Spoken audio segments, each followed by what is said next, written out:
দেখো বন্ধুরা, এই যে থালায় দেখছো ভোগ দিয়েছি, আজকে কণিকা ভোগ করেছিলাম জগন্নাথের রথযাত্রা বলে। এই যে কণিকা ভোগটা করেছি, দেখো কেমন টিকটিকিটা খাচ্ছে। এটা অ্যাকচুয়াল টিকটিকি নয় কিন্তু, এটা হচ্ছে এই যে মা দেখছো, মায়ের ফটো, এই যে মালদার জোহরা মা রয়েছে, এই যে আমাদের ভবতারিণী মা, রামকৃষ্ণদেব, এই যে বিপত্তারিণী মা, এই যে কালীঘাটের মা, এখানে আছে এখানে আছে কামাখ্যা মা, এখানে আছে, তারপরে তোমার এখানে আছে ঘাগরবুড়ির মা আছে, বিন্ধ্যাচলের মা আছে, সব মা।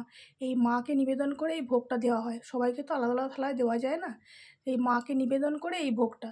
তো এই দেখো আমার মারা কেমন খাচ্ছে, দেখো দেখো তোমরা, আমার মারাই এসছে ভোগ খাচ্ছে, আমার খুব আনন্দ লাগছে। এটা আমি মনেই করছি না টিকটিকি খাচ্ছে। হ্যাঁ, হয়তো এই ভোগটা মা খাচ্ছে বলে যে খেতে পারবো তা না, এটা খেতে পারবো না, কিন্তু মারা খেয়েছে, এটাই আমার শান্তি। জয় মা, জয় মা।